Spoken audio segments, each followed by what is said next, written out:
man dama jaaxle je suis inquiet. lu tax nga jaaxle. li tax ma jaaxle mooy yaa ngi may wax léegi élection 24 mars. le 24 mars. mais loolu c'est impossible. matériellement mënul nekk. Est-ce que les dispositions n'ont pas été déjà prises? waaw mais durée de campagne bi du 21 jours la. Oui. waaw tey on est le 6. 6 plus 21 ça fait combien 27. kon mënuñu ko def le 24. ah moom de jàpp na datam. waaw mais bu jàppee datam te boolew ci candidat yi ci war a participer boolew ci société civile bi boolew ci les spoliés mooy xëy na daf ñu bëgg dugal ci leneen loo xam ni kenn yéenew ko réew mi. mais est-ce que jàppul itam ne xëy na bu jàppee date avant 2 avril bi donc candidat yëpp dinañ ci d'accord ndax ñëpp loolu lañ ko doon wax jàppal date avant ngay jóge ci réew mi ñu def élection ñu ñaanalante ci jàmm. même bu nekkee jàpp na ko jàpp ko ci temps matériel bi ñu ko doon laaj dafa bàyyi ba mu wees mu soog ko def nañ waxante dëgg bu nekkee loolu la sukkandiku li ngay wax ni dafa bàyyi ba temps matériel bi passé mu soog ko wax pour lan la ci jublu.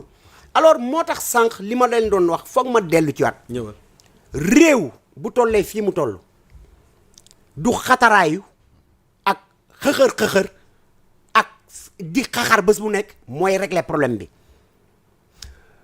tey képp koo xam ni xamoo enjeu yi nga xam ni Sénégal moom lay dem pour man waruñu la tendre micro et c'est l'occasion aussi d'inviter vous de la presse plateau yi. ak micro yi du ku nekk lañ ko war a jox dans des moments aussi sensibles 21 mars li fi xew ñëpp yëg nañ ko depuis 21 mars sax laa wax ba 2024 li fi xew yëpp ñëpp xam nañ ko ñun ci suñu culture waxtaan daf ci bokk président Macky Sall il est esseulé waaw moo tax mu jël décision yi maanaam amul ku ko xelal. mais du ko mun a am parce que pouvoir dama ko yàgg wax ci 3 temps lañ koy exercer premier temps bi mooy la conquête du pouvoir deuxième temps bi mooy la constitution du noyau dur troisième temps bi mooy les luttes de succession en interne Benno Bokk Yaakaar traversé na ko lan moo tax tey ñu bu nekkoon Benno Bokk Yaakaar ñu bëri nekk candidat mooy troisième étape bi la ñu toll troisième et dernière étape de l'exercice du pouvoir les luttes de succession. Il a le profil il a l'honorabilité, il a les valeurs morales et il a les compétences et il ne veut pas de ce pouvoir-là. Pour occuper quel poste? Wala pour jouer quel rôle? Peut-être président de transition. Parce que Cheikh Abdou Khadre li ñu indee lii yëpp tey mooy la crise de la démocratie représentative. Est-ce que les élus ñi ngi def li leen askan bi leen fal sant? Est-ce que les élus ñi ngi consulter le corps constituant? Est-ce que élus yi ñi ngi bàyyi mbébét ak naqaru askan bi? On assiste à une crise de la démocratie représentative. Beneen bi mooy quelqu'un comme Mamadou Lamine Loum, je précise, qui fut le dernier premier ministre de Abdou Diouf, livre blanc moom moo ko remettre Abdoulaye Wade. Livre blanc bi mu fi def mi ngi fi tege ba tey génn na ci politique nekkatu ci. alors bëri na yeneen profil mais au pif je cite Mamadou Lamine Loum parce que c'est quelqu'un qui a été très brillant dans l'exercice de ses fonctions dans son cursus académique et bëggul nguur wi tey fi ñu jëm nii bu ñu utul président de transition Sénégal ci guuta lay dugg. ci guuta lay dugg. te loolu kenn yéenew ko réew mi. réew mi jàmm dong lañ ko yéene. mais am na leneen loo xamante ne nii mooy ni ñuy wax nii xam nga instant bi moom actualité ci kaw actualité. Il y a l'Assemblée nationale qui adopte le projet de loi d'amnistie déjà suñu ndaw ya fa nekk Birama Mbissane maa ngi leen nuyu baax a baax 94 voix donc pour 49 contre 3 abstentions. Surprise? Non du tout alors xam nga bu nekkee tey dañu xool. Parce que Sénégal pour ñu analyser ko dafa am 2 cartographies importantes yoo xam ni il faut nga expliquer ko balaa ngay yeggali la cartographie économique. La dette intérieure du Sénégal est estimée à plus de 73% du PIB. le chômage au Sénégal a atteint des records extraordinaires. La pauvreté en milieu rural a atteint des taux de plus de 50%. Nos jeunes préfèrent braver la mer pour avoir un mieux-être, une meilleure façon de vivre que de rester au pays. Nos frontières, kenn xamul lan la. Sénégal, rien que l'année passée, dañu jënd pour lu ñuy dundal en produits alimentaires 1070 milliards. Ce qui rend encore beaucoup plus notre balance commerciale plus que déficitaire. Sénégal boobu la ñu jàpp barkaati démb 3000 kilos de cocaïne muy dugg suñuy frontière réew moo xam ni frontière maritime am chaque semaine plus de 300 jeunes jéggi ko pour dem Europe ku la wax sécurité am na fa mi ngi lay nax. beneen jàngat bi nañu def jàngat sur la géopolitique sous-régionale lan moo ci xew ñëpp xam nañ ko. Alors dans pareil moment génie politique moo ci mun a génne réew mi parce que bu dul loolu pëccëxoo dina am te fa muy mujje kenn du ko xam. Moi je préfère ne pas être pessimiste mais je préfère vous regarder dans le blanc de l'œil et vous dire ce que je pense. réew moomu bu tollee foofu dañ koo war a waxtaanee dialogue bi Macky Sall initié woon mais dialogue sénégalais dafa mus a mais dialogue wëral réewu àdduna bi yëpp jël leen seen téléphone yi ngeen xool dafa am benn proverbe boo xam ne Sénégal rek la am réeroo amul ñàkk waxtaanam ci suñu ADN la bokk dialogue. Sénégal problème bu ne am na fi mais buñ ko waxtaanee trouver solution parce que nous avons un peuple très intelligent. mais dialogue boobu ni mu configuré woo ak participants yi nee nañu ñi nga xam ne ils ont été les participants les plus essentiels jotuñu bokk muy les 17 candidats. parmi les 19. ñu indi ay acteurs yoo xam ne aussi xaaruñu leen fa woon. est-ce que ak niñ ko defee mënoon nañ ci xaar quand même loo xam ne day répondre aux attentes des populations lii nekkul le cas justement. xam nga dialogue moom. Ouais. président bu ko woowee ku mu neex dem ku mu neex bul dem. ñi demul 19 candidats yi am nañ droit bañ a dem waaye ñi dem kenn mënu leen critiquer ci dara. Cheikh Abdou Khadre 1948 ba 1960 il y a eu 300 000 morts en Colombie. Guerre civile entre les libéraux et les conservateurs. Ce qu'on appelle dans le jargon de la gauche en Amérique latine le Bogotazo, en référence à Bogota, capitale mais Colombie, wala la violence en espagnol.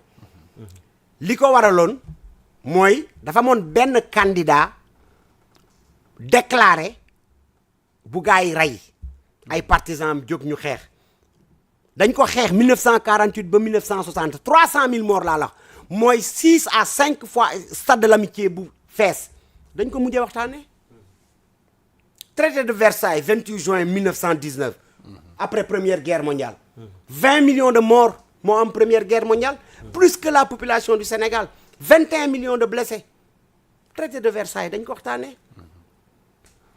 Récemment parce que c'est une histoire récente en 1990 le traité de Moscou moo réunifié les deux Allemagnes.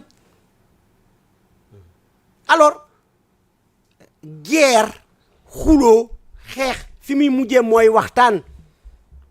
Man Cheikh Sadibou Diop je m'interdis de verser de l'huile dans le feu. dafa am attitude ak posture yoo xam ni je me l'interdis man parce que du sama cër may wax loo xam ni ëllëg ñaari sénégalais dañuy téye di jamante paaka wala ñuy xeex réew mi fa la toll. mais bëgg nañu xam tamit sa position par rapport à loi d'amnistie bi. mais loi d'amnistie bi encore une fois de plus mais loi d'amnistie bi buñ ko defee te mu am comme objectif final la stabilité du pays et la garantie de la paix notre cohésion sociale qu'à cela ne tienne. Et les victimes. Les victimes honnêtement la République dans son entièreté dañ leen war a demander pardon Cheikh Abdou Khadre li fi xew yëpp ay politiciens ñoo ko indi. Tout à fait. Une minorité. di exercer une dictature sur une majorité. politiciens yi ñoom ñëpp dañu war a baalu loolu victime am na ba pare. Wolof Njaay mu ne bu ndaal tojee an mbàq fi des. ñi dee ñi ngi massawu seen njaboot. mais responsabilité yi nañ ko situer ñu passer à un pardon général mais mënuñu passer à un pardon général sans l'éclatement de la vérité ba pare que les coupables aient assez de courage pour demander pardon. mais loolu mooy problème. mais dina am. nu muy amee. mais buñ ko waxtaanee rek trouver ko. coupable nangul feeñ. mais non mais coupable yi dinañ feeñ. nu ñuy feeñ. mais enquête.